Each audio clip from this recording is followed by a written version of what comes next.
उदित्वा प्रेमे करो पास विरोधी भक्ति सुखो करुणा गृहीत्वा प्रेमे करो पास विलास कृष्ण गोविंद हरे मुरारी नामेति नामानि मोहर भजन्ति श्री कृष्ण दामोदर नारवेति नामेति नामानि मोहर भजन्ति श्री कृष्ण गोविंद हरे मुरारी नाथ नारायण वासुदेवा श्री कृष्ण गोविंद हरे मुरारी नाथ नारायण वासुदेवा श्री कृष्ण गोविंद हरे मुरारी नाथ नारायण वासुदेवा कृष्ण गोविंद हरे मुरारी नाथ नारायण वासुदेवा श्री कृष्ण गोविंद हरे मुरारी नाथ नारायण वासुदेवा श्री कृष्ण गोविंद हरे मुरारी नाथ नारायण वासुदेवा श्री कृष्ण गोविंद हरे मुरारी नाथ नारायण वासुदेवा गोविंद हरे मुरारी नाथ नारायण वासुदेवा श्री कृष्ण गोविंद हरे मुरारी नाथ नारायण वासुदेवा कृष्ण गोविंद हरे मुरारी नाथ नारायण वासुदेवा श्री कृष्ण गोविंद हरे मुरारी नाथ नारायण वासुदेवा कृष्ण गोविंद हरे मुरारी नाथ नारायण वासुदेवा श्री कृष्ण गोविंद हरे मुरारी नाथ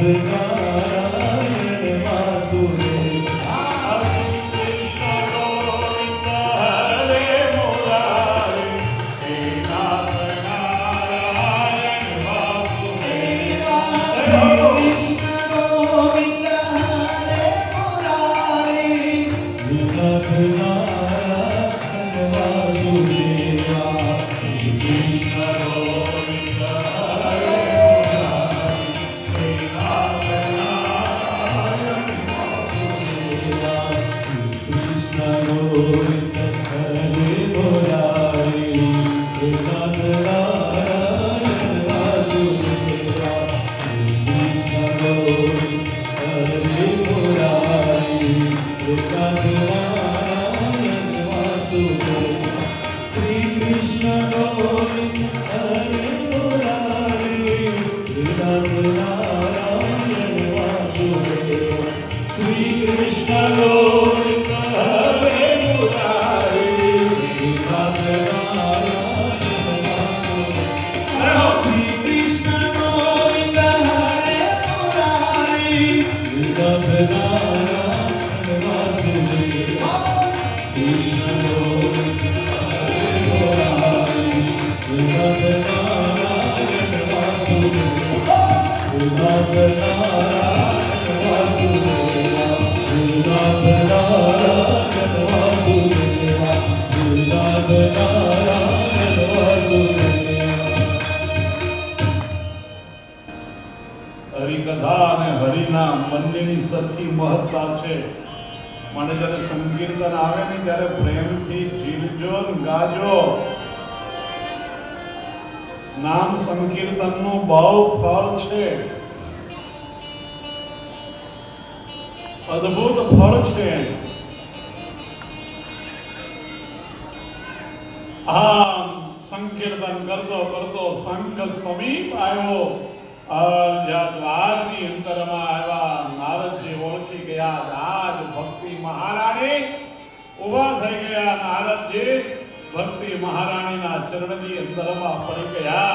જ્ઞાન વૈરાગ્યને યુવાન જોયા, ગદગદ બની ગયા. મા, મારો દાખલો આજ સફળ થયો, મારો પુરુષાર્થ આજ પરિપૂર્ણ થયો. આનંદ આનંદ આવ્યો. ભક્તિ મહારાણીએ નારદજીને કીધું, માં જે જોઈએ તે માં. ત્યારે કીધું, માં મારી શું ઈચ્છા, મારી શું જરૂરિયાત, પણ જો તું પ્રસન્ન થયો હોય ને તો આવી રીતે જ્યાં જ્યાં કથા કીર્તન થતી હોય ને એ દરેકના હૃદયમાં જઈને તું વાસ કરજે માં. ભક્તિ મહારાણીએ તથાસ્તુ કહ્યું. જ્ઞાન વૈરાગ્ય સાથે ભક્તિને નારદજીએ ભાગવતના માધ્યમથી પુષ્ટ બનાવી. ભાગવતમાં કેવળ જ્ઞાનની કથા નથી, કેવળ વૈરાગ્યની કથા નથી, કેવળ ભક્તિની કથા નથી. ત્રણેયનો સમન્વય ભાગવતજીની અંદરમાં કર્યો. આ ભાગવત કથા પ્રેતપણામાંથી પણ ઉદ્ધાર કરનારી આ કથા છે. પિશાચને પણ મુક્તિ આપનારી આ ભાગવત કથા સામર્થ્યવાન કથા. સુંદર મજાનું એક આખ્યાન ચરિત્ર શૌનકાદી ઋષિઓની આગળ સુદપુરાણી મહાત્મામાં વર્ણન કરે. તુંગભદ્રા નદીના કિનારા ઉપર આત્મદેવ નામનો બ્રાહ્મણ રહેતો હતો. વેદ શાસ્ત્રનો જ્ઞાતા હતો. બ્રહ્મત્વથી પરિપૂર્ણ પુષ્ટ થયેલો મહાત્મા જીતેન્દ્રિય હતા. એમની પત્ની હતા, એમનું નામ કુંડુલી હતું. જે કર્કશા હતા, ઝઘડારો હતા. બધું જ આપણા હાથમાં નથી હોતું ભાઈ. દુનિયામાં બધું આવું જ મળે એવું આપણા હાથમાં નથી હોતું.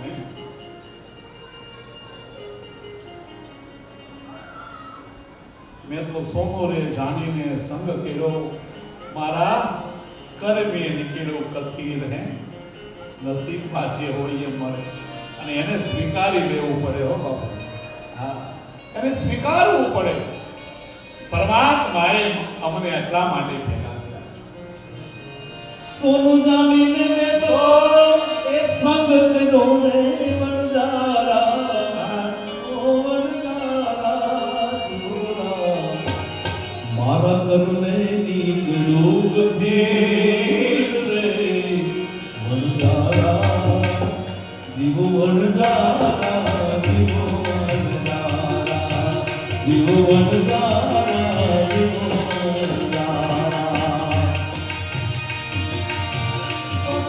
ચોટ છે કાળની રે મદન મોટે રોમા, ઈગરાના મે કઈક દાલિયા, એ છોડી આયા સંસાર, છોડી આયા સંસાર.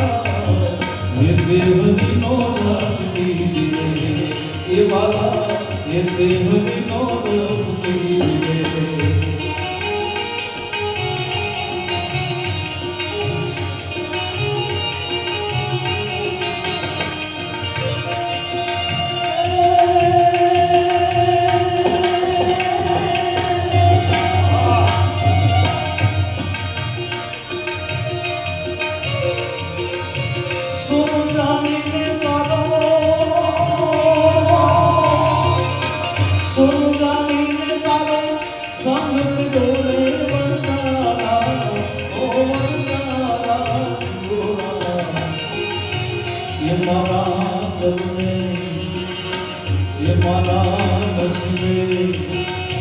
ये माना कद मेरी रूप धीर रे वनजारा, जीवो वनजारा, जीवो वनजारा, जीवो वनजारा, जीवो वनजारा, जीवो वनजारा, जीवो. બહુ ઝઘડાઓ હતા, કર્કશા હતા, શાંતિથી ઘરમાં રહેવા નથી. આવું સમાજમાં બનતું હોય છે. ઘણી વખત પત્નીને પતિ પ્રત્યે એવો હોય છે,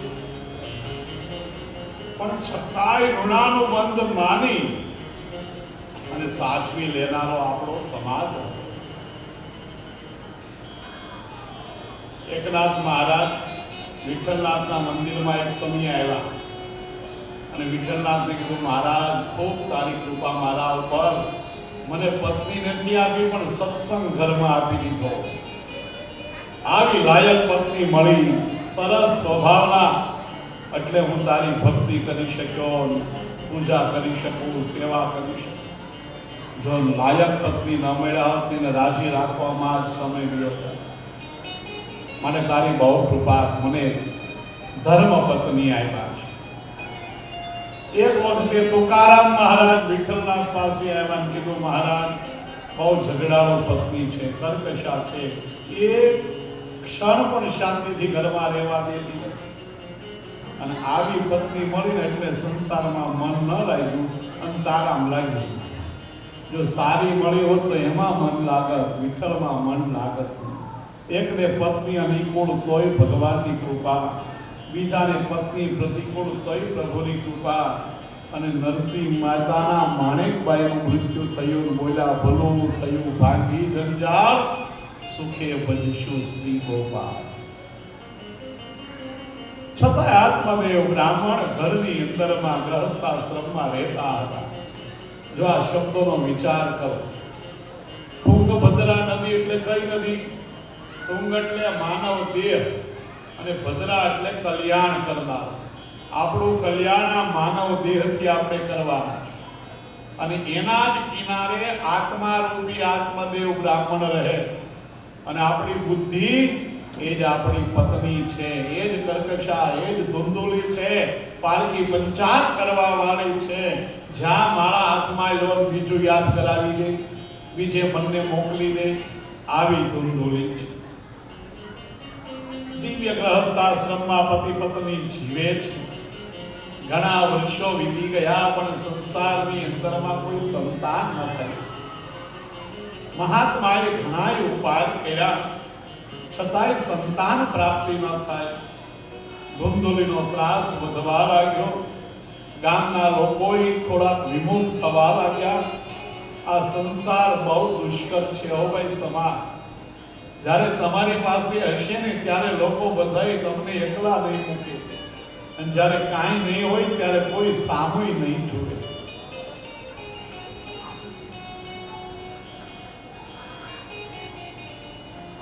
લોકો વિમુખ બની જશે. ત્રાસ વધવા લાગ્યો. મહાત્માને વિચાર થયો કે હવે જીવી શું કરું? ઘરે રહો તો ત્યાં શાંતિથી, બહાર જાઓ તો ત્યાંય લોકો અપમાન કરે છે. સંતાન નથી એના હિસાબે મારા જીવનમાં દુઃખ છે, અશાંતિ છે, ક્લેશ છે. હવે મારે જીવવું નથી. બ્રાહ્મણ હતા, વિદ્વાન હતા, છતાંય ખરાબ વિચાર મગજની અંદરમાં ઘર કરી દે. જંગલની અંદરમાં આવ્યા, વિષપાન કરવા માટે તૈયાર થયા. એક મહાત્માએ જોયા, વિચાર કર્યો, કરે આ બ્રાહ્મણ આત્મહત્યા કરે છે. એક તો બ્રાહ્મણ જેવા કુળની અંદરમાં જન્મ મળ્યો અને આત્મહત્યા કરે, ધિક્કાર છે આને. પણ મારી નજર સામે મરવા જઈ રહ્યો છે. મારી નજર સામે જો મરે એને બચાવવું નહીં ને તો મને પાપ લાગે. માટે મહાત્મા દોડતા એવા આત્મદેવ બ્રાહ્મણનો હાથ પકડી લીધો. પછી શા માટે આત્મહત્યા કરે, મરે છે? શું દુઃખ છે? મહારાજ મને મરવા દો. મારા જીવનની અંદરમાં સુખ નથી, શાંતિ નથી, આનંદ નથી, પણ બતાવ તો ખરો. આત્મદેવ કે મહારાજ ખાવાનું બહુ છે પણ ખાવા વાળો ઘરમાં કોઈ નથી. પતિ પત્ની છે, ઘણા વર્ષો થઈ ગયા પણ કોઈ સંતાન નથી. સંતાન વગરનું જીવન ઉજ્જડ વન જેવું છે, વગડા જેવું છે. મહારાજ ખડખડાટ હસવા લાગ્યા.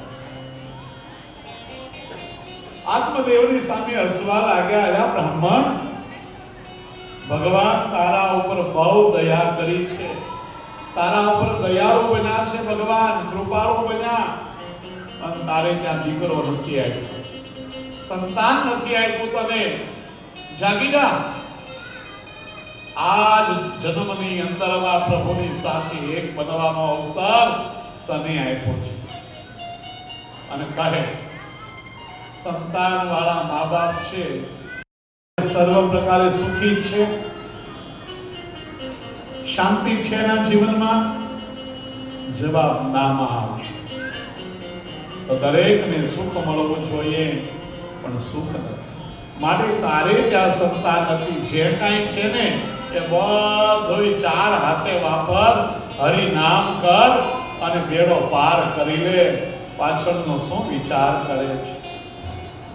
અરે મહારાજ, દીકરા હોય તો શ્રાદ્ધ કરે, પિંડદાન કરે, અને ત્યારે મહાત્મા કહે, લોટના પિંડ આપવાથી સદગતિ મળે, મુક્તિ ન મળે. આ પિંડનું દાન જગદીશને કરી દે તો તને મુક્તિની પ્રાપ્તિ થઈ થાય. આજ પિંડ પ્રભુને સોંપી દે. આ માટીનો બનેલો પિંડ છે, તારો બેડો પાર થઈ જશે. મહાત્માએ બહુ સમજાવ્યો, પણ આના મગજની અંદરમાં સંતાન સુખના ચિત્રો એટલા ઘર કરી ગયા હતા કે મહાત્માનો ઉપદેશ બિલકુલ સમજો. મહારાજ, તમે બધા સંન્યાસી મહારાજ લંગોટી પહેરીને ફરો, સંતાન ઘેરે હોય, દીકરા નાના હોય, એને રમાડવામાં, હિંચકાવામાં, હરડા ગાવામાં, મોટા કરવામાં કેટલું સુખ મળે, આનંદ મળે, તમને શું ખબર હોય? દીકરા હોય તો ખબર હોય. મહારાજે સમજાવ્યો છતાંય સમજતો નથી. મહારાજ, કામ અને મરવા દો અને કામ અને દીકરો આપો. મહારાજને થયું, મારી આંખ સામે મરે સારું નહીં, માટે પોતાના તપના યોગ્ય કરીને એક ફળ આપ્યું બ્રાહ્મણને. આત્મદેવ, તારી પત્નીને આ ફળ ખવડાવજે. મારા પ્રભુ દયાવાન છે, કૃપા નિધાન છે, તારે ત્યાં લાયક બાળકનો જન્મ થયો. મહાત્માજી સવારમાં ગયા અને દી આઠમો ત્યારે વનમાંથી ઘેરે આવ્યા. બપોરની રસોઈ એમને ટાઢી થઈ ગઈ હતી. દી આઠમી ગયો હતો અને પછી માતાજી ચાલ્યા રે ન બોલવા માંડ્યા. એક તો બે ખાવા વાળા, એમાંય તમે ક્યાં જતા રહો, કયા વગર કાંઈ કરો નહીં. હવે આ બપોરનું રાંધેલું કોણ ખાશે? કહીને તો જવાય નહીં. ત્યારે તો કઈ જવાતું, અત્યારે એમ કે થોડોક ફોન તો કરી દેવાય ને, હું ભાઈ નહીં આવું, જમીન આવું. પેલા નિરાતે પાણી પાછો અને પછી પૂછજો કેમ બપોરે આવી નોય ક્યાં. સીધા ઉધડા નહીં લેવા માંગતા. એની સમસ્યા તો પૂછો. ઘેરે આવવાનું મન થાય ને એવું ઘર રાખવું જોઈએ કે વેલા વેલા ઘરે જલ્દી આવે. આ બધું તમારા હાથમાં છે.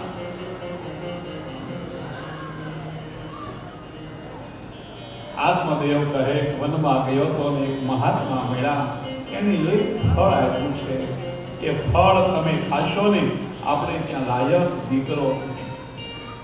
ધૂંધુને વિચાર આવ્યો, હવે આ ફળ ખાવ ને હું સગર્ભા બનું, પછી જે ખાવું એ ખવાય નહીં. જોજો આ જીવની સ્થિતિ બતાવે. સુખ જોઈએ છે, પણ સુખ ભોગવવા માટે જે ત્રાસ વેઠવો પડે ને એ વેઠવો નથી. સગર્ભા બનવું, મારે ખાવું એ ખાઈ ન શકું, જવું અહીંયા જવાય નહીં. અને કેવા કુતર્ક કરવા લાગે. ગામની અંદરમાં આગ લાગે તો બધાય ભાગી જાય, પણ હું સગર્ભા હોઉં, દોડી ન શકું, હું બળી જાઉં. વળી ગામમાં ભાડ પડે તો હું પકડાઈ જાઉં. વળી ઘણી વખત તો બાળકના જન્મ સમયે માતાનું મૃત્યુ થાય તો મને શું ફાયદો? દીકરો જોઈએ પણ મારે સગર્ભા બનવું નથી. આવું મનમાં ગાંઠ વાગે. મહાત્મા તો પોતાના દિનચર્યાની અંદરમાં પરોવાઈ ગયા. એક બે દિવસ આમના ઉદાસ રહી ફળ સાચું નાની બેન ગામમાં આવી. ઈ ઘરે આવી. કેમ બેન આમ ઉદાસ છો?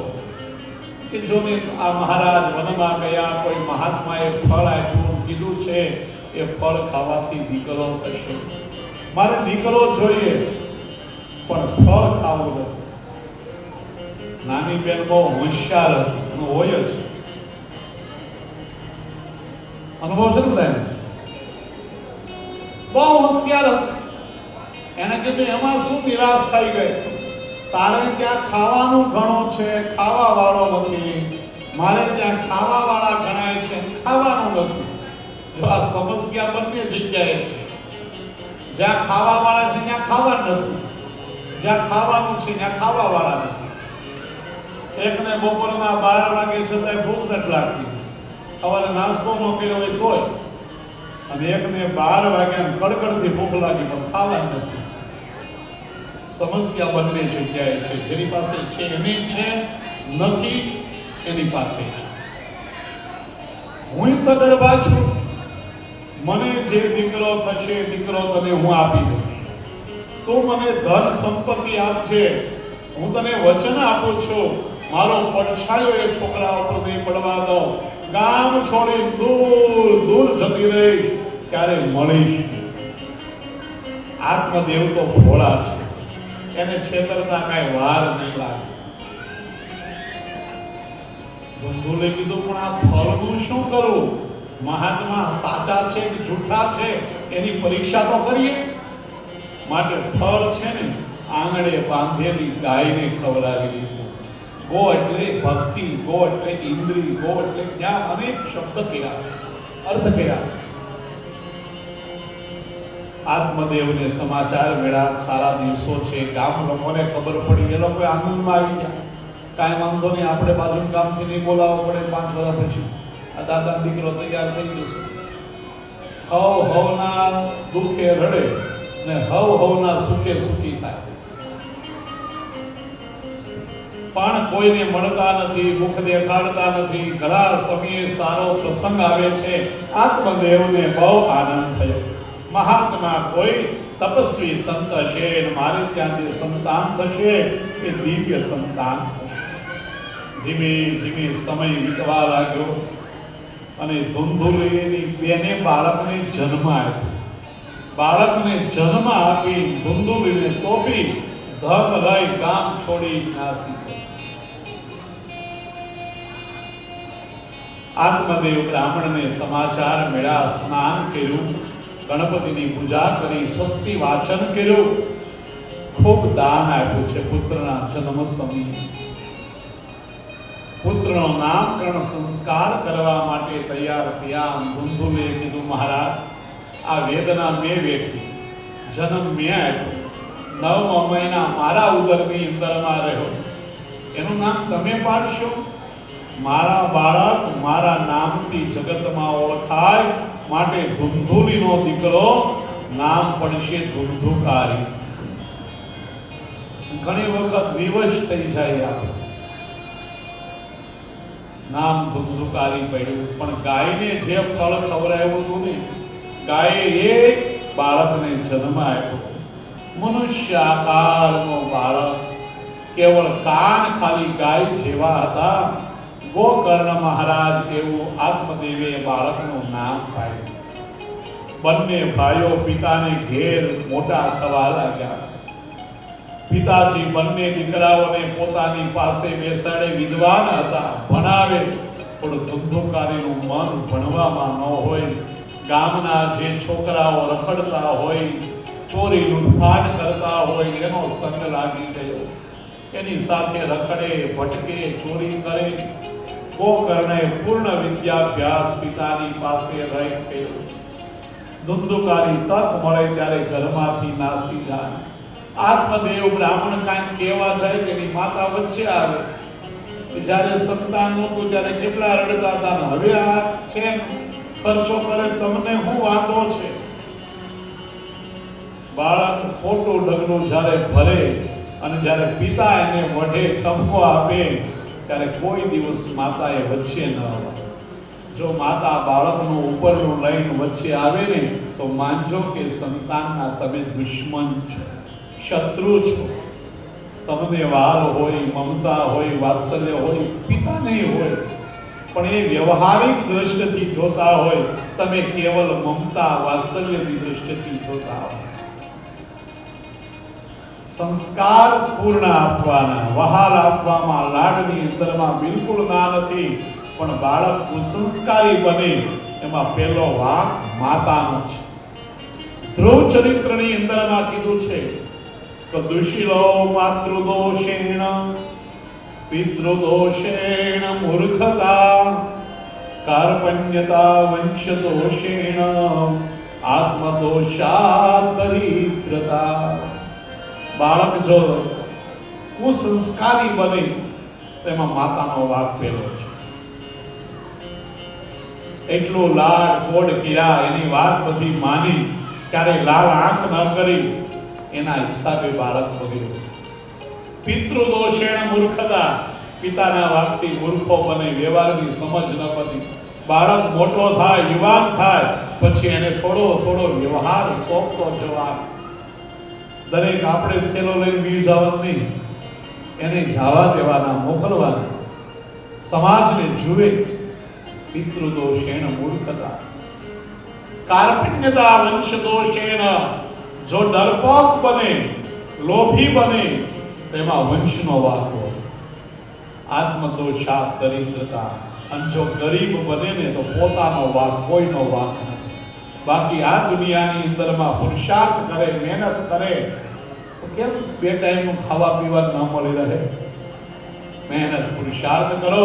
આપણા વાંકથી આપણે ગરીબ બનીએ છીએ, માટે પુરુષાર્થ એ જ પારસમણી છે. ખોટી સોબત કરવા લાગ્યો. ધીમે ધીમે બાળકો બંને યુવાની તરફ પગ માંડવા માંડ્યા. બંને યુવાન બન્યા. ગોકર્ણ મહાન પંડિત બન્યા છે. પિતાની સેવા ચાકરી બધું જ કરે છે. ગોકર્ણ આવી રીતે ભક્તિભાવ પૂર્વક જીવન જીવે અને ધુંધુકારી દુષ્ટ બન્યો છે. શાસ્ત્રની અંદરમાં બે પ્રકારના દુષ્ટ બનાવ્યા છે, એક શઠ અને એક ખલ. કોઈનો સંગમાં આવ્યો ને બગડ્યો ને એને શઠ કહેવાય. એને જો સારો સંગ થાય તો એ સુધરી જાય. અને ખલ એટલે જન્મથી બગડ્યો છે, દુર્યોધન. એને ગમે એટલો સત્સંગ કરો ને કોઈ દિવસ સુધરે જ આ ખલ છે. પાપાચાર કરવા લાગ્યો. ગામ લોકોની ફરિયાદ આવવા લાગી, મહારાજ તમારો દીકરો અને તમારો દીકરો થઈને આવા કામ કરે. મહારાજ સમાજમાં મોઢું નથી દેખાડી શકતા. અને આપણે ત્યાં કહેવત છે ને ભાઈ, કોઈ ન પહોંચે ને એને એનું પેટ પહોંચે. ધુંધુકારીનો ત્રાસ ગામમાં વધવા લાગ્યો, ફરિયાદો વધવા લાગી. ઘરની અંદરમાં જે મૂડી હતી, સંપત્તિ હતી, એ ઘસાવા લાગી. ઘરની અંદરમાં એક ખરાબ દુર્ગણ જો આવી જશે ને, તમારી મેળવેલી સંપત્તિ કેમ રસ્તો કરી રહે તમને ખબર નહીં પડે. માટે ઘરની અંદરમાં કોઈ દુર્ગુણ ના આવવા દો, કોઈ એવો ખરાબ વિચાર ના આવવા દો, ખરાબ જીવન ન બનાવો. ખાસ કાળજી રાખવા જેવો આ સમય છે. સંપત્તિ ઘસાવા લાગી. ધુંધુકારી, ચોરી કરે, ક્યારેક લૂંટફાટ કરે, શિકાર કરે, ગમે તેવું જીવન જીવે. પિતાજી સમજાવવા જાય તો કહી દે, મને બધી જ ખબર પડે છે, સમજાવવાની જરૂર નથી, હું તમારો દીકરો છું, તમારી પાસે જ ભણ્યો. યુવાન બની ગયો. એક વખત હાથમાં લાકડી લઈ અને ધુંધુકારી પોતાના પિતા પાસે આવ્યો. પિતાને કહે, મને સંપત્તિ આપો, ધન આપો, મારે જોઈએ છે. પણ તે કેટલું વાપરી રાખ્યું, શું લેવા દીધું છે? જો નહીં આપો તો હું લાકડીથી મારીશ. વિચાર તો કરો. એક દીકરો મારવા માટે તૈયાર થયો, છતાંય હજી આને વૈરાગ્ય નથી આવતો. આ મારો દીકરો એમ માનવા લાગ્યા. અને ત્યારે ગોકર્ણ મહારાજ પિતાની બાજુમાં આવ્યા. વિચાર કર્યો કે આમના પુત્ર ઉપરના સ્નેહમાં મમતામાં પ્રાણ નીકળશે ને તેનો ઉદ્ધાર નહીં થાય. દીકરો હતો એને પિતાને ઉપદેશ આપ્યો, જેને ગોકર્ણ ગીતા આપણે કહીએ છીએ. અસાર ખલુ સંસાર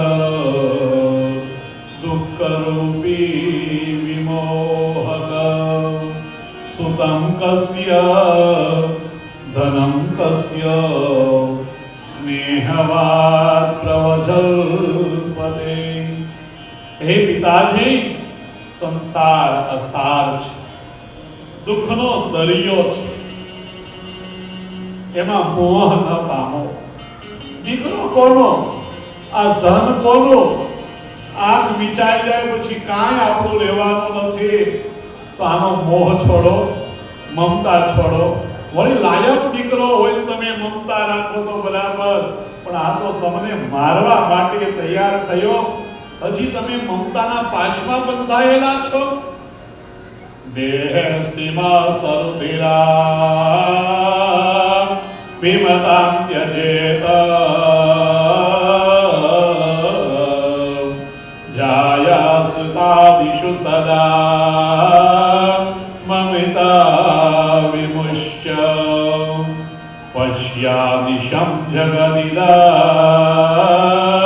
ક્ષણભંગનિષ્ઠા વૈરાગ્યરાગરસિકા ભવભક્તિનિષ્ઠા. યાદ કરવા જેવા શ્લોકો છે, કંઠસ્થ કરવા જેવા શ્લોકો છે. ગોકર્ણ પિતાજીને કહે, પિતાજી, દેહે, આ દેહમાં શું છે? અસ્થિ, માંસ, રુધિર. એને મારા માનવાનું છોડી દો. આ તમારું કશું નથી.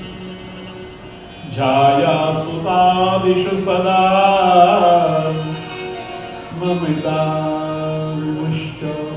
પત્ની પુત્ર તરફની મમતાને છોડી દો, વૈરાગ્યના રસિક બની. અને તમારો કાળ આવી ગયો છે. તમારા મુખ ઉપર મૃત્યુની છાયા પિતાજી દેખાય. સમજીને ઘર છોડો ને તો તમારું કલ્યાણ થઈ જશે. પણ કાળ ધક્કો મારે અને ઘર છોડવું પડશે તો બહુ દુઃખી થશો. મારે સમજી અને ઘર છોડી તમારો જીવનનો ઉદ્ધાર કરી દો. મરણ તમારી સમીપ આવી ઊભું રહી ગયું. આ પુત્રના, આ ઘરની, આ સંપત્તિની, આ મમતાને ઉઠાવી મનમોહનની અંદરમાં મમતાને લગાવી દો. કોના છોરું ને કોના વાછરું ને કોના માને કોના છોરું ને કોના વાછરું ને કોના માને અંતકાળે જાઉં જીવને કરું એ વાલા. અંતકાળે જાઉં જીવને કરું એ સાથે પુણ્યને પાપ સાથ પુણ્યને પાપ. એ દેહરીનો રસ પીધીએ એ વાલા, એ દેહરીનો રસ પીધીએ.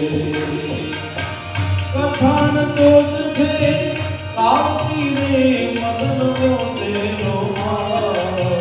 કઠણ ચોટ છે કાપી રે મદન મોટેનો માર.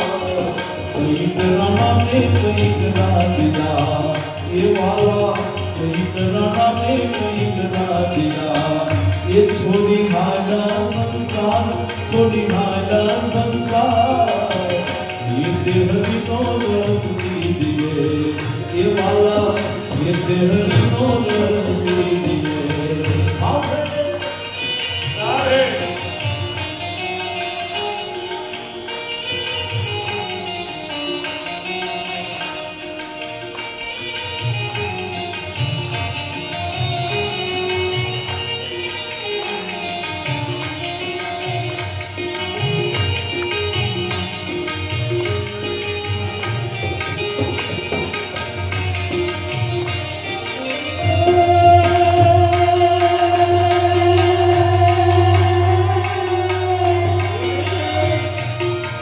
સંસાર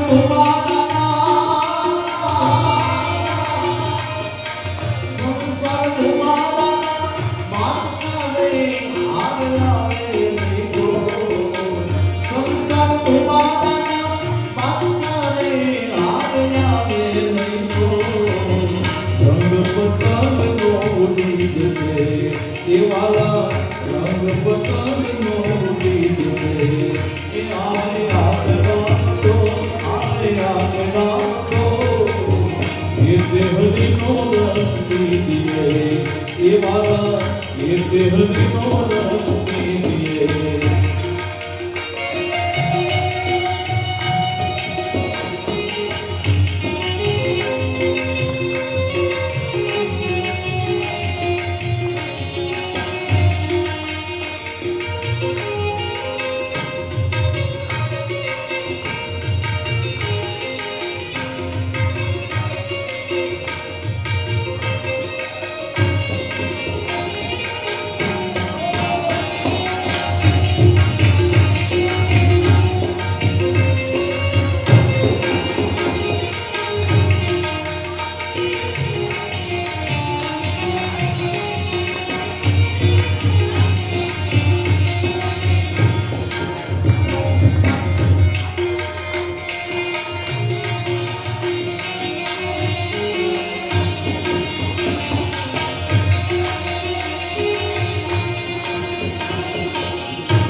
માનસી સેવા કરી ભાગવતના દશમ સ્કંદના પાઠ કરવા લાગ્યા ધ્યાન કરવા લાગ્યા અને આત્મદેવ બ્રાહ્મણને ભાગવતી મુક્તિ મળી ગોકર્ણને થયું હવે જો હું ઘરમાં રહીશ તો આ મારા ભાઈનો આ કર્મ મને ભગવાનનું ભજન નહીં કરવા દે વિઘ્ન કરશે માટે ગોકર્ણ મહારાજ તીર્થ યાત્રા કરવા નીકળી ગયા મા દીકરો બંને ઘરની અંદરમાં રહ્યા પાપાચાર દુરાચાર બધું જ વધવા લાગ્યો ઘરનું સર્વસ્વ બધું લૂંટાવી દીધો મધ્યરાત્રિએ માની પાસે આવી કહે મને ધન આપ લાકડીથી મારવા લાગ્યો માની આંખમાંથી આંસુ નીકળ્યા કાંઈ નથી મારી પાસે શું આપું મને ધન આપ ખૂબ મારી છે માને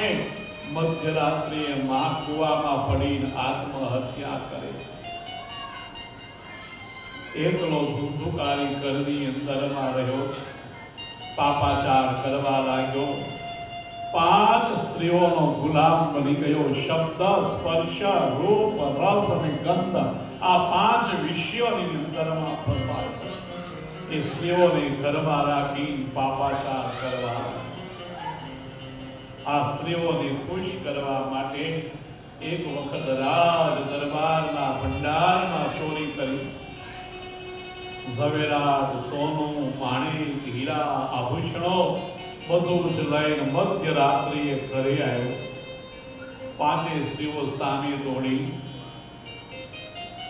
ચોરીનું પોટલું છોડ્યું. સ્ત્રીઓ અચંબિત બની ગઈ. આટલું સુંદર ક્યાંથી લાવ્યો? ધુંધુકારી કહે, તમને રાજી કરવા માટે રાજાને ત્યાં મેં ચોરી કરી. મમતાની અંદરમાં, મોહની અંદરમાં, પાપ કરવામાં ક્યાં સુધી માણસ જાય એ કલ્પના નથી કરી શકતો. અને શાસ્ત્રનો નિયમ છે, એક પાપ કરો, જો સાવધ ન રહો તો બીજું પાપ એની પાછળ આવીને ઊભું જ રહે. પાપ કરવું એ જેટલું પાપ નથી ને, પાપને સ્વીકારી લેવું એ ખૂબ જ પુણ્યનું કામ છે. બાકી દુનિયામાં પાપ કર્યા વગર કોઈ વ્યક્તિ નથી જીવ્યો, પણ પાપને યોગ્ય સમયે સ્વીકારી લેવું. જેસલ જગનો ચોરટો અને પલમાય કીધો પી. આ પરીક્ષિત મહારાજ એક વખત ઋષિના ગળામાં સર્પ પહેર્યાવો ને, પણ સભા બોલાવીને પાપને પોકાયું છે. તો ભાગવત શાસ્ત્રમાં એવું છે. પેલી પાંચેય સ્ત્રીઓને થયું, આને રાજાને ત્યાં ચોરી કરી, સવાર પડશે ને આનો તપાસ થશે, આ પકડાશે, આપણે પકડાશું તો પછી જેલમાં સબડવું પડશે. માટે મુદ્દાનો જ નાશ કરી. રાત્રે કામ સુખ ભોગવી, જ્યારે ધુંધુકારી સુતો હતો ને, ગળે ટૂંકો આપીને પાંચે સ્ત્રીઓ આ ધુંધુકારીને મારવા લાગી. ધુંધુકારી આંખ ખોલી જોઈ રહ્યો, જેના માટે મેં આવા સાહસો કર્યા એ જ મને મારે છે. હા, એ જ મારે.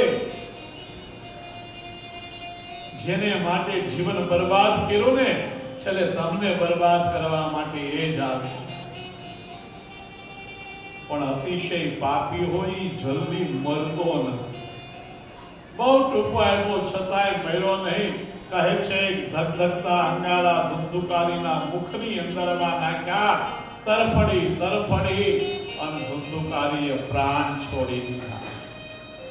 એટલી દુષ્ટ આ સ્ત્રીઓ હતી ને, દેહનો અગ્નિ સંસ્કાર ન કર્યો, એ જ ઘરમાં ખાડો ગાળી અને એના શબને દાટી દીધો. ધન સંપત્તિ લઈ અને બધી સ્ત્રીઓ જતી રહી. આત્માનું વિવેક રૂપી ધન રૂપી, આ ઇન્દ્રિયો રૂપી, વિષયો રૂપી સ્ત્રીઓ નાસી જાય. કર્મ એવા હતા, મૃત્યુ એવું થયું, અગ્નિ સંસ્કાર પણ ન થયા. ધુંધુકારી મહાન પ્રેતપણાને પામ્યો છે, પિશાચપણાને પામ્યો. ખૂબ દુઃખ વેઠે છે, ત્રાસ વેઠે છે. ગોકર્ણ મહારાજ તીર્થયાત્રા કરતા કરતા ખબર પડ્યા કે મારા ભાઈનું મૃત્યુ થયું. ખબર હતી કે મારો ભાઈ બહુ દુષ્ટ હતો, પાપી હતો, દુરાચારી હતો, વ્યભિચારી હતો, અનેક પ્રકારના દુષ્ણો હતા. અનેક તીર્થોમાં એની મુક્તિ માટે શ્રાદ્ધ કર્યા. ગયાજીમાં આવીને શ્રાદ્ધ કર્યું. 12 વર્ષ પછી ઘરની અંદરમાં આવ્યા.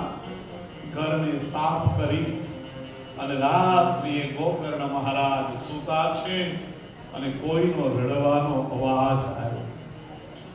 જાગી ગયા મહારાજ. કોણ છો? કોણ રડે છે? ધુંધુકારીનું પ્રેત કહે, ભાઈ, હું તારો ભાઈ ધુંધુકારી. મારા કર્મને હિસાબે મને પિશાચ પણ મળ્યું. બહુ દુઃખ છે, દારૂણ યાતના છે. તું પ્રેત બન્યો, પિશાચ બન્યો? હા, તારા માટે તો મેં ગયાજીમાં જઈને શ્રાદ્ધ કર્યું. ત્યારે ધુંધુકારીનું પ્રેત બન્યું. ગયા શ્રાદ્ધ શતેર નાપી મુક્તિર નમે ભવિષ્યતિ. એક વખત નહીં 100 વખત ગયાજીમાં શ્રાદ્ધ કરો. તોય મને મુક્તિ નહીં મળે. મુક્તિ જ્ઞાનથી છે, શ્રાદ્ધથી સદગતિ છે, મોક્ષ મુક્તિ જ્ઞાનથી છે. ભાગવતજીની અંદરમાં જ્ઞાન છે, જ્ઞાન દ્વારા મુક્તિની પ્રાપ્તિ ધુંધુકારીને કરાવે છે. શ્રાદ્ધ કરવાથી સદગતિ થશે પણ મુક્તિ નહીં મળે, જન્મ મરણનો ફેરો નહીં ટળે, આવતો જન્મ યોગ્ય જગ્યાએ થાય, સુખ શાંતિ મળે. એટલા માટે શ્રાદ્ધ છે, નહીં કે મોક્ષ માટે. મોક્ષ માટે જ્ઞાન પર્યાપ્ત છે. ઈશ્વર સિવાય આ જગતમાં કોઈ મારું નથી, ઈશ્વર સિવાય કાંઈ સત્ય નથી એ જાણે અને એ પ્રકારે જીવે, જીવનમાં ઉતારે, એને સદેહે મુક્તિની પ્રાપ્તિ થાય. મર્યા પછી મુક્તિ નથી લેવાની, મુક્તિ જીવતા લેવાની. સંસાર પ્રત્યે વૈરાગ્ય આવે અને પરમાત્મા પ્રત્યે અનુરાગ જાગે તો માનજો મુક્તિનો દરવાજો ખુલ્લો છે. 100 વખત ગયાજીમાં શ્રાદ્ધ કરીશ, હું મુક્ત નહીં થાઉં તો તારા ઉદ્ધાર માટે શું કરું? આવતીકાલે સૂર્યનારાયણને તારા ઉદ્ધાર માટે હું ઉપાય પૂછું. ભારત દેશનો પવિત્ર ઋષિ કુમાર સવારમાં સંધ્યા કરે અને સૂર્યનારાયણ ઉદય પામ્યા, બે હાથ જોડી ધુંધુકારી કહે છે કે બદ્ધાંજલિ સતો ભૂતવા પ્રાર્થયામાસ સાગરમ તુભ્યં નમો જગત સાક્ષી બ્રુહિ મે મુક્તિ હેતુકા. મહારાજ તમને નમસ્કાર. અને સૂર્યને નમસ્કાર પ્રિય છે માટે સૂર્ય નમસ્કાર રોજ કરવા. પરમાત્મા સૂર્યનારાયણને નમસ્કાર બહુ ગમે. નમસ્કાર પ્રિયો ભાનો એમ લખ્યું છે. મહારાજ મારા ભાઈની મુક્તિનો કોઈ ઉપાય મને બતાવો. અને એ જ વખતે સૂર્ય દ્વારા અવાજ આવ્યો, શ્રીમદ ભાગવતાન મુક્તિ સપ્તાહે વાંચન. હે ગોપાલના, તારા ભાઈને જો મુક્તિ આપવી હોય ને તો શ્રીમદ ભાગવતનું 7 દિવસની સપ્તાહ પારાયણ કર, તારા ભાઈની મુક્તિ થશે. અષાઢ મહિનાની નોમને દિવસે ગોકર્ણ મહારાજે પોતાના આંગણામાં ભાગવત કથાનો આરંભ કર્યો. વાસની અંદરમાંથી વ્યાસપીઠ બનાવી ગામ લોકોને આમંત્રણ આપ્યું. ધુંધુકારી આવ્યો પણ ક્યાં બેસવું? વાસની અંદરમાં બેઠો છે. વાસ એ વાસનાનું પ્રતીક છે. 7 ગાંઠ વાળો વાસ હતો. મેં સવારે 7 કીધને ગાંઠ, એ 7 ગાંઠ ખોલી અને આપણે જ આપણો ઉદ્ધાર જ્ઞાન રૂપી કથાથી કરવાનો. આખો દિવસ કથા સાંભળે, ઉપવાસ કરે, સાંજે કથાનું મનન કરે, એક આસને બેસે, રોજ એક ગાંઠ તૂટે, બીજી ગાંઠમાં પ્રવેશ કરે. 7 દિવસ કથાના પૂરા થયા. 7મી ગાંઠ તૂટીને વાસમાંથી દિવ્ય પુરુષ પ્રગટ થયા. ગોકર્ણને પ્રણામ કર્યા. ધન્ય છે ભાઈ અને ધન્ય છે તારી આ ભાગવતી કથાને, ભાગવત પુરાણને પ્રણામ કર્યા. પ્રેતપણાને પામેલો મારી મુક્તિ આજ થાય. આકાશની અંદરમાંથી દુંદુભી નગારો વગાડતા પ્રભુના પાર્ષદો વિમાન લઈને આવ્યા. ધુંધુકારી વિમાનમાં બેસીને પ્રભુના ધામમાં ગયો અને જગતની અંદરમાં કહેતો ગયો, અતિશય પાપી હોઈને એને નિરાશ થવાની જરૂર નથી. પાપ છૂટી જાય ને પ્રભુમાં મન જો લાગી જાય ને તો બધાય પાપોનો પશ્ચાતાપ થઈ પ્રાયશ્ચિત થશે અને પ્રભુના તમે ભક્ત બનશો. ધુંધુકારીએ પાર્ષદોને પૂછ્યું, અલ્યા પાર્ષદો, કથા મેં કરી, આખા ગામે સાંભળે. તમે લેવા માટે ખાલી ધુંધુકારીને જ આવ્યા, અમારી માટે વિમાન નહીં. પાર્ષદો કહે, અને કદાચ આવે વિમાન લેવા જવાની તૈયારી છે કોઈની? મારી વનિરાવન છે રોડું રે મઈ કોટ નહીં રે આવો. મારું વનરાવન છે રોડું રે મઈ કોટ નહીં રે આવો. મારું વનરાવન છે રોડું મઈ કોટ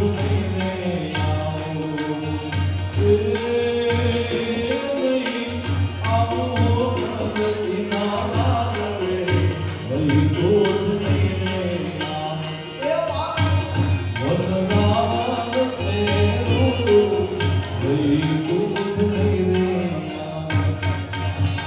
આયા આ પૃથ્વીની અંદરમાં, આ લોકની અંદરમાં ભજન કીર્તન સત્સંગ કથા આનંદ છે એ કાંઈ ન્યા નથી. માટે આવું નથી. વ્રજ ભક્તો આપે છે.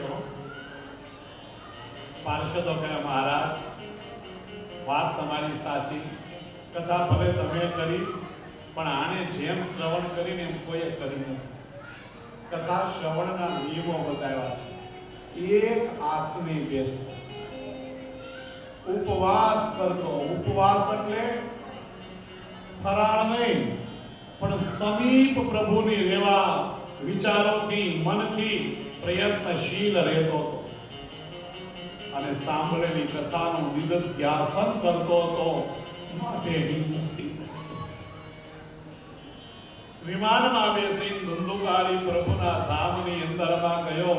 ગોકર્ણ મહારાજે શ્રાવણ મહિનાની અંદરમાં પાછી કથા કરી. અને એ વખતે કથા મંડપની અંદરમાં સાક્ષાત નારાયણ પ્રભુ પધાર્યા. સુખદેવજી મહાત્મા પધાર્યા, વ્યાસ બાપજી પધાર્યા, તમામ મહાત્માઓ આવ્યા. અને ભગવાને ગોકર્ણ મહારાજને માગવાનું કહ્યું.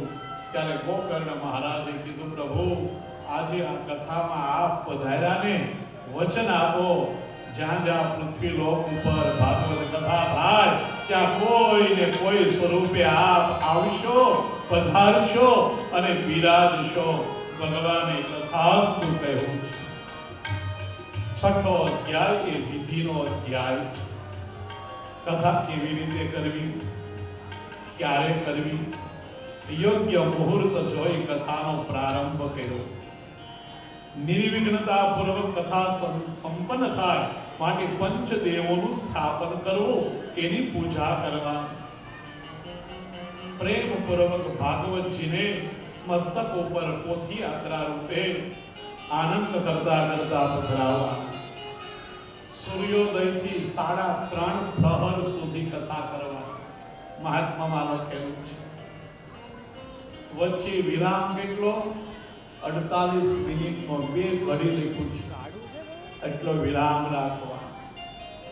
ગામે ગામ પત્રિકા મોકલવાની કે આવી તક જીવનની અંદરમાં ફરી નહીં આવે.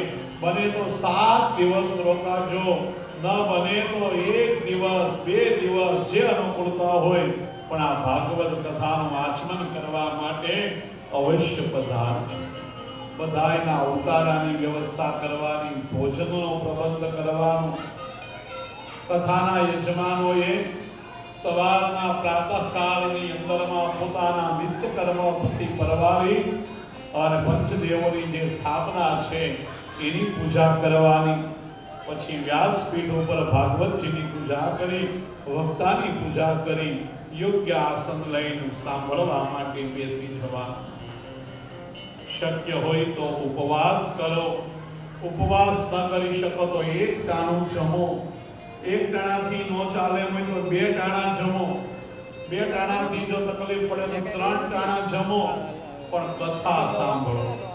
ઉપવાસનો અર્થ એમ હતો, જેનું પેટ ભારે થાય ને કથા બેસી ન શકે.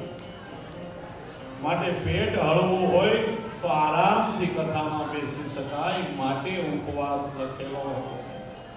ઉપવાસ ન થાય. ભોજનમ તો વરમ બધ્યે કથા શ્રવણ કારકમ. કદાચ ઉપવાસ કથા શ્રવણમાં બોજારૂપ બને તો ઉપવાસ ન કરો, પણ કથા પ્રેમથી સાંભળવાની. દિવ્યતાથી કથાની અંદરમાં પ્રભુએ આપેલી છે સંપત્તિનો સદુપયોગ કરવાનો, વાપરવાની. વિવાહે યાત્રશમ દ્રવ્યમ તાદ્રશમ કથા. જેમ વિવાહ આદિ ઉત્સવમાં વાપરો એમ કથાની અંદરમાં પણ દ્રવ્ય વાપરવાનું. બધાય સારી રીતે કથા શ્રવણ કરે માટે વિશાળ મંડપની રચના કરવાની. વચ્ચે વ્યાસપીઠની રચના કરી અને વ્યાસપીઠ ઉપર એક વક્તા મુખ્ય અને બીજા ઉપવક્તાને નિમંત્રિત કરવા. વચ્ચે એ પણ આવી અને કથા સંભળાવે. આ પરંપરા આપણી હતી. વચ્ચે કથા અને કીર્તન આવે, એની અંદરમાં સંકીર્તનની અંદરમાં ભાગ લેવો. કથા વિરામ થઈ જાય સાંજના, ત્યારે પણ ધોન કીર્તન ભજન આવી રીતે ભક્તિમય જીવન પસાર કરવાનું. ત્યાર પછી શ્રોતાના લક્ષણો અહીંયા આગળ બતાવ્યા. વક્તાના શ્રોતાના લક્ષણો બતાવ્યા, હવે વક્તાના લક્ષણો બતાવ્યા. કેવા વક્તા પાસેથી કથા સાંભળવી. વિરક્ત વૈષ્ણવો વિપ્ર વેદ શાસ્ત્ર વિશુદ્ધિકૃત દૃષ્ટાંત કુશલ ધીરો વક્તા કાર્યે નિસ્પૃહ. વિરક્ત જે હોય, વૈષ્ણવ હોય, સર્વની અંદરમાં પ્રભુના દર્શન કરે. તિલક માળા એ વૈષ્ણવને પણ વંદન, એ આખી પુષ્ટિ માર્ગની પરંપરા છે. પણ અહીંયા આગળ ભાગવતમાં જે વૈષ્ણવ શબ્દ આપ્યો ને, એ સાંપ્રદાયિક શબ્દ નથી. વૈષ્ણવ એટલે જે વિશાળ છે, સર્વનો હિત જે ઈચ્છે એનું નામ વૈષ્ણવ છે. બીજાના માટે જે ઉદાહરણ રૂપ જીવન જીવે એનું નામ વૈષ્ણવ છે. માટે નરસિંહ મહેતાએ વૈષ્ણવના લક્ષણો આપણને આપ્યા છે.